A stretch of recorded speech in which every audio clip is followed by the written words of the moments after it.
Hi, this is going to be the first video in a series of videos for chapter 5.2, where we're going to be looking at congruent polygons.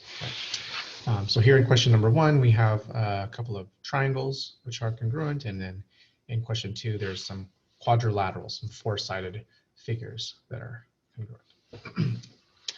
Right, so what we want to do is we want to identify all pairs of congruent corresponding parts. So when they say parts, that could be segments or angles.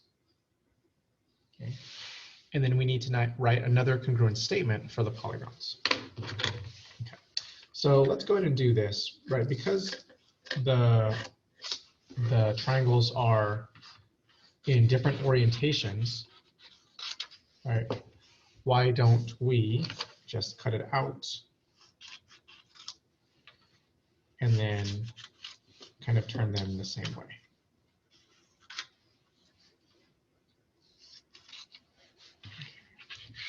So there we go.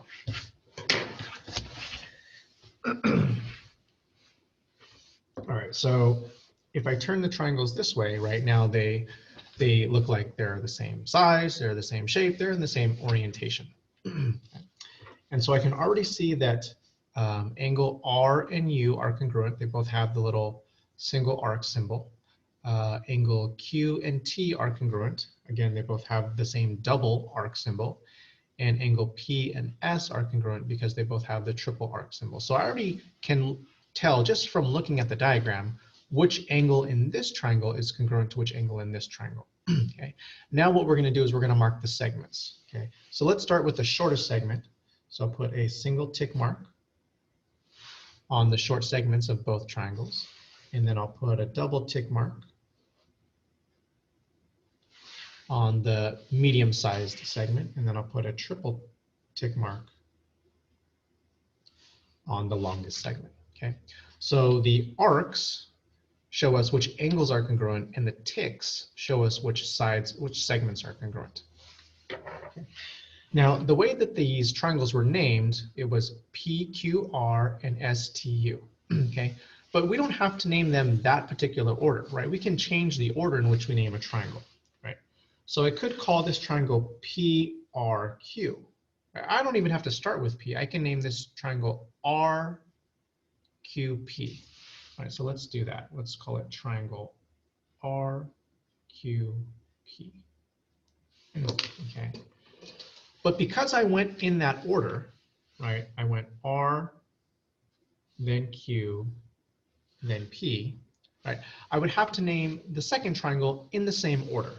Okay, so start with this angle U, then T, then S. Okay. So it's all about consistency, right, when we name things. Okay, so the second triangle would have to be named UTS.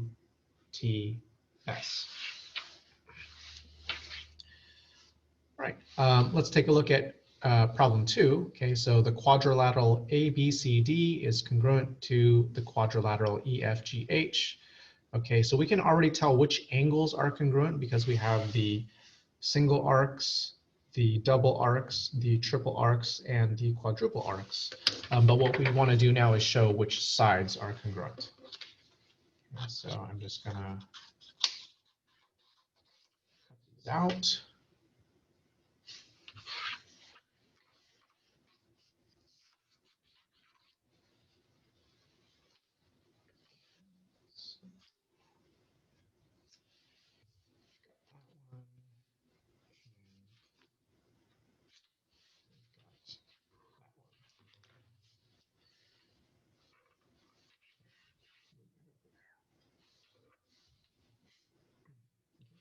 So I've just kind of oriented the quadrilateral, so that they're in the same orientation, right? So we have A, B, C, D, E, F, G, H.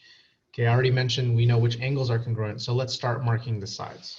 Okay, so I'll start kind of on the left, giving each of those a single tick mark, and then the top will get the double tick mark.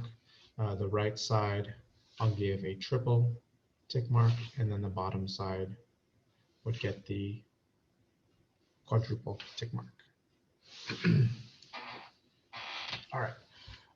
So let's go ahead and write different names for these two polygons. Right, and so they've kind of went counterclockwise around A, B, C, D, right? So let's just go clockwise. We'll call it A, D, C, B, right? We don't have to use that naming system. We can do A, D, C, B, right? So I just started at A and I went clockwise around the perimeter. And I'll do the same thing here. I'll start at E and I'll go clockwise around. So E, H, G, F.